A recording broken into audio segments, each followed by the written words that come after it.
The time I moved back to Nigeria was the worst. Coming back to Nigeria, the day I plan to film is the day there will be no light. My parents will on the generator. Everywhere is noisy. Something must just come up. Or data. There's How far with data? if you check my videos, like the Filipinos are commenting there, and you're like, why is data a problem?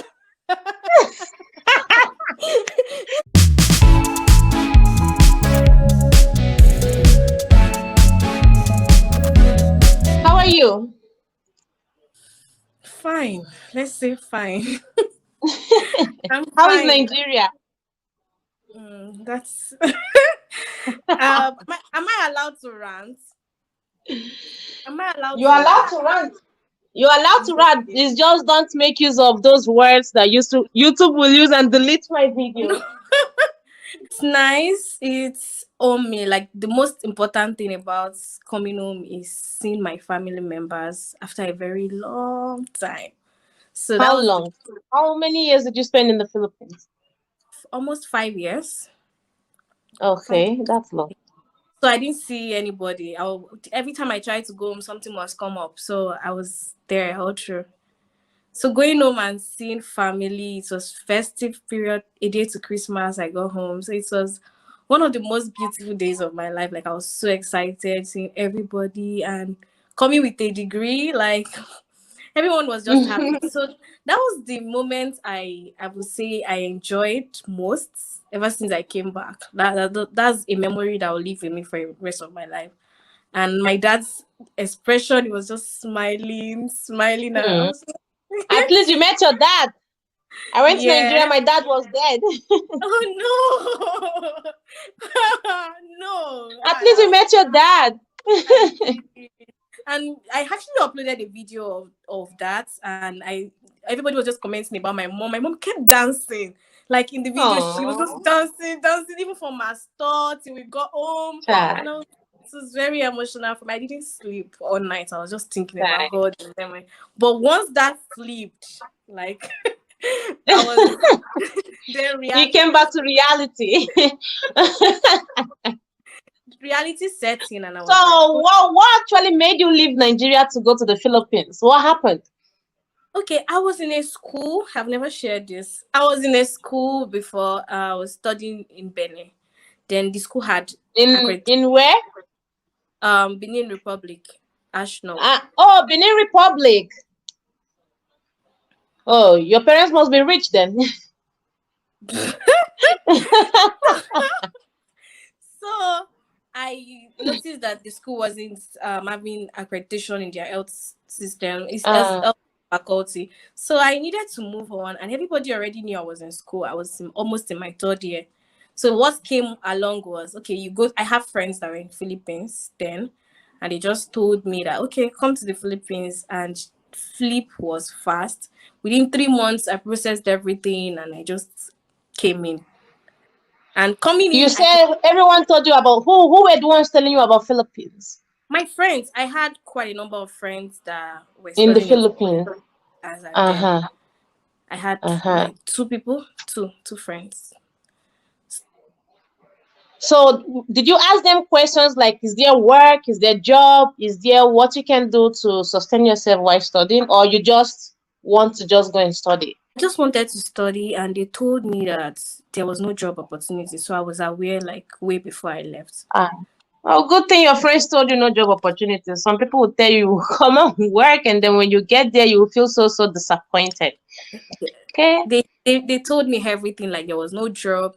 You have to be a full-time student, and I must say, even when I came to Philippines, was the best time to come to Philippines, because if only I waited and came maybe 2016, my parents might have said no, because exchange rate already went up immediately after that time we came in. So I came in second semester, and I couldn't join regular students because of the yearly thing. You know, if you're in nursing, you have to come in every fourth semester. You can't join in second semester. So I had to do like minor subjects. I didn't even mind the fact that I was actually doing what I wanted to do. I mean, what I wanted to do, and that was just the joy for me. And leaving home. When did you go to the When did you 20, go to the Philippines? 2015. 2015. Where in the Philippines did you study? Manila, Adamson. Oh, okay. Where? I What studied school? Adamson. Adamson. Damn, girl. You're a rich kid. My No, goodness. no, not that wasn't the thing. As a then I had just two options, even though my friends weren't in that school. Nobody was there that I know. Can So you but they were the ones that got you admission to the school. hear me? That one's another long story. They weren't the one. They introduced me to somebody, and Uh-huh. that one came and eh. Then I got He the came. admission. I got the admission. You know, when you get to Philippines is when you find out that this person actually got a lot of money from me. So before I that know, time, right? I the know that person is feeling. before that time the person is an helper. God used the person until you get there and you realize that devil used that person. I know of students that their agents collected 15 million naira just to bring them to the Philippines. Mine is not that old. I'm 15 even million naira. yes. And if you try to ask the person will be like, go and ask other people so that you know how much they spent. Me, I even collected tip from me. That's wicked, but that's wickedness. Well, That's wickedness, my dear. that's wickedness. I've done admission for people without even collecting a dime from anybody. Like, until I started maybe thinking of doing it as a business. And if you're doing business, let You it can be do it clear as that a business. You can do it as a business, let it but be you can clear just that get something out of it, let it not like trying to get someone's whole savings. and let it be clear that you are doing business. What were we talking about? We're talking about people doing agency, Oh, and yeah. I was saying a statement, and I wanted to draw people's attention to it. Like, when you want to do that admission thing, be clear that you're not helping. If you're doing business, let it be known that you're doing business, so that someone knows that okay, if you come back, there's no way someone gets to the Philippines. You will find out how much it True, is to do that stuff. So let it be known true, that I am doing business, and this is my charge, not the school true, charge. People should separate true. it. And I've noticed it that most people around, I get a lot of comments even on my own channel that people talking about, please can you help me? Somebody duped me and all of that. But let it be clear that I am just making money from this thing. It is my business. And there's nothing bad in doing business because it was money that brought you in there. There's nothing bad. Don't mind them. I don't know why they cannot just be specific. They will be doing business and still be saying that they are helping you. It's clear. Two different things, please. Let's be guided. 2015, you went to the Philippines. 16, 17, 18, 19. You left 2020 December, yeah. I and you left it. never visited Pangasinan. I did. I did once. You did? Where? Where in I went to Pangasinan? I went to visit a friend. Then I went to 100 Island like that. Then I Oh, went really? to Buhol. I went to Buhol also. Bohol. Buhol. Yeah. So I went to Pagansina. I visited your classmate, my friend Odunayo. That's her name. Really? That's my classmate and my friend. Yeah. Oh I my did. goodness. So This that was life is my such a small place. So yeah. how was life in the Philippines? Um, let's call it a mixture. It was fun and beautiful people. I mean, there are ups and downs. Everybody have their ups days, their down days, but I would say the major thing is I was able to achieve what I came there to do, and I had fun. I visited different places, and I met amazing people that are still friends to today, and I met people that did not like me, which was fine, and and I enjoyed the food. Yeah, so that's basically everything about Philippines. I had very amazing classmates. I must stretch that out. So that was it. And you never experienced racism, discrimination? I don't think anybody will go to Philippines without experiencing that. Yeah, some people went, they did not experience. Or maybe they don't define it as that. Or Maybe we should maybe put it that way. Or maybe what we call racism might not be to somebody else. You know, the definition of this thing is perception, people's perception about how they see this thing and how they don't see it. So what I would say is racism for some people is nothing. might be different for others. But what I'm trying to say is that almost every student of a black student that I have interviewed have experienced anytime they want to enter the jeepney, Filipinos cover their nose. Some Filipinos, not all. Okay. So when I raise up the issue on this channel, people will say that Filipinos are not racist, that they are being sensitive to smell, strong perfume. We are Some said it's because of the um carbon monoxide from the exhaust pipe and some said they usually cover their nose. But I notice is that anytime they see black people, they do that. I will give personal that is not very common in Manila. But before I moved to staying in Manila, I stayed in Las Piñas for a while. But I noticed that happen a lot of times. Personally, why is it that you start feeling that carbon monoxide or whatever you're feeling the time the black person gets inside? Why? And Exactly. That's so what I want to know. so I've experienced it. But moving to Manila, I feel like people are more liberal in my own side of Manila.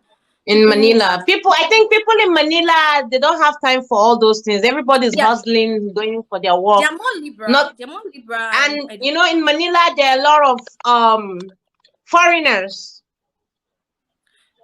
There are a lot their of level of foreigners, unlike in the exposure province. their level of exposure Exposure is too. it's kind of Yes, different. Even even it's true. when I discuss with my type of classmate I had, when I talk about my classmates to my other friends, they're like, "You're so lucky." My classmates are not like that. My classmates are exposed. They are these people that their family members have stayed abroad, so they know what it is to be a Mm. foreigner. Yeah, I can understand those Filipinos that are exposed. I honestly enjoy their company because the way they think is very much different. The way they think is quite different from the way those who are not traveled. Even those who are not traveled, some don't behave that way. I we I, agree I with you think this thing because level of exposure, is basically. ignorance, yeah, and level of exposure. And they need more. We need to do more. I would suggest that if truly some of them that claim they love us and they're in the media world, let them paint us as who we are and stop painting us as animals. Stop painting us as different people. The skin is beautiful. Melanin, the black skin, it's melanin and it's strong and beautiful. If the people in the media can help, I was saying the media people should please paint us as much as they claim they love us. I see so many black people doing so many great things in the Philippines. If they can help us actually tell people more about our culture. I come back to this place, they ask me, where did you study? Philippines. Oh, what do you love about them? I tell them good things about Philippines. I would definitely not sit anybody down and start telling you that a Filipino did bad to me. Or Of definitely course. is so if they can also paint us the way we paint them out here. If we don't paint them well, more students won't be coming into the country. If we don't tell It's people that, true. oh, it's an amazing place, people won't want to come inside. So they should also It's help us true. by sharing good things about us because we are amazing people, just like they are. And they have bad people just like we have bad people too. It's true. I have seen Filipinos whom advertise us. I have seen, and I Mm. appreciate that. So now You you're should saying about blacks in the media. I'm trying my best. See, you have this opportunity to also share about our culture because definitely I'm gonna ask you, how is it like living in Nigeria after living in Asia, yeah. Philippines? Yeah. What is it like? Oh, okay. When it comes to cultural beliefs, we kind of have similarities. Maybe people might not Okay. agree to that. We kind of have similarities when it comes to our culture base. Filipinos enjoy respect. Here in Nigeria, Mm, we value respect. Even though if you don't come from the Yoruba culture, you don't have to kneel it's down to true. greet people. You True. respect True. people just like they do.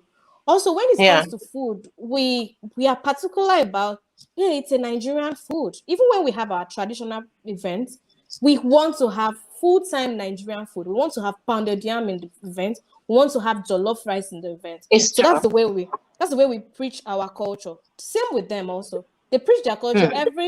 Every party they have must have that pig. I forgot what they call it. The big pig that they have to cut from, and have pancit, adobo, and bread. Are you getting what I'm trying to say? So we also have so much similarities when it comes to culture, food, and also religion. They are very religious people. They are very religious people also. They are mostly Catholics that are always in the church and all of that. If you look at Nigeria, I feel like why we are where we are today is the religious part of our lives. We are very, very religious and all of that. So there's so much similarities in that. So it's not hard adjusting to coming back home, because this is home. This is where we left from. And the difference is that you are now more exposed. You were open-minded. When you travel, you have to be open-minded to accept people. We now treat people differently because we've seen people that are different from us, and we have to get used to. So coming back home, there's a way I'll just be. My mom was like, you've grown. That's what she keeps saying. Like, you've grown. And I'll just do some things. She'll just say, my daughter, you've really grown. And I'm like, asking her that nobody had to teach me how to grow. But life itself had to teach me, because of where I found myself, how I see life is now very different. So it's just the same with the people that have traveled outside Philippines to other countries, and coming in, they become better. They treat people better. They understand how hard it is to be a foreigner. So that's the only thing I can actually pinpoint. But looking at it, if I'm asked, will I go back to Philippines? Yes, I will. I will definitely. It's home for me. So when did you started your vlogging in the Philippines? I started about 2 years ago when I was entering my final year. Yeah, me too, same. Yeah, you started like few months before me. I mean, I was really, really running after you. I remember always joining your live videos. I never knew you, honestly. It was you never knew me, but you always reply me. Even they brought the light. Really? I was always replying. You were replying me when you do live video. I'm always suggesting and commenting. That time I was looking for watch hours. And I was always commenting, and we stayed there for a long time. We had different topics we talked about, and I always come online. I'm always there talking because I knew how hard it was to get watch hours. And I was not really, I started the vlog just as fun at first. Then later I got kind of serious, but school wouldn't allow me. So it was very hard combining it with school. Nursing school, for that matter. I know, right? Nursing school wasn't easy. My classmates, I did so well. The first vlog, all my friends shared for me. Hold on. Talking about vlogging, it was very difficult for me managing it with school. But when I started, I had so much positive energy around me. Like my classmates shared, my friends shared, everybody shared. In like 1 week, I got about 500 subscribers. And I was so happy that, okay. I thought it was going to be going that way. So all of a sudden, everything was just not really that fast anymore. But I knew I wasn't super, super consistent because of school. Then graduating from school, it was during the Corona I finished. I finished 2020. Then Corona was on. There was no much activities. All I could just do was to sit down and talk. And I wasn't really a sit down and talk person. I was more of a vlog, going out, talking to people about my lifestyle. I had so many videos about showing the friends that are supposed to do the videos with me. They are all on lockdown. So I was practically just on my own. So I could just come out once in a while, do small video, and I was getting good feedback, but it was kind of slow. Then the time I moved back to Nigeria was the worst. Coming back to Nigeria, the day I planned to film is the day there will be no light. My parents were on the generator. Everywhere is noisy. Something must just come up. Or data. How far with data? If you check my videos, like the Filipinos are commenting there, and you're like, why is data a problem? Okay, Filipinos, if you're watching right now, please let us support this lady. Go to her YouTube channel. I'm going to pin her comment after this. When I upload this, make sure you leave a comment, so I'm gonna pin it. I'll Please do. go and subscribe to her, please. And if you're asking about data, we don't have electricity in Nigeria, constant electricity, No, they can and tell from this data. video. They can tell from this video Eh? that my lights went off at some point, then came on and another point. Exactly. We don't have constant electricity, just like Philippines. In the Philippines, even though they will take the electricity, they will give it on the news. Yeah. There will be I always news. tell In people Nigeria, that. I'm they always don't care. telling people. They don't take light too. So, guys, we are suffering from inconsistent electricity, and Data then is data expensive. is Expensive. very, very, very expensive. Trust me. Expensive. How many videos would you upload for how much? How I much mean, data? I had to do like 20 gig at some point, and when I upload the video, it's remaining about maybe 5 gig, sometimes maybe 10 gig from that's How about many 5,000. video? Just two or one sometimes, depending on How the many minutes? quality. Depending on the quality, if I use my camera to film, there's problem. So I started learning to use my phone to film because at least You there's see? lower quality of the video we are giving. So I had to buy ring light so I can have good quality on my phone. But before, even if I have very low light, I can manage my camera and the video will come out very good. But I had to just start using my phone to reduce the what do they call that? Like the quality of the video so that it can have lesser MB. It's crazy. So when you think of all My those things, you don't goodness. even feel like vlogging. You don't. Trust Vlogging. me. You don't. But I And admire you. You're still going on. yeah, just once in a while. And I'm also taking adaptation course currently. Pray for me so I pass once. You will pass. You're intelligent. So the adaptation course you're taking in Nigeria, for how long do you have to take it? It's 6 months, then you write the Uh-huh. exam. Before you actually, I'm planning to make a very detailed video about people that want to come and write that exam so they can know, because I noticed it online, there's no video like that. That people talk about the steps you have to take for you to be able to write the exam. One, let me just share because Nurse Glory has a larger percentage of viewers, so they can just learn.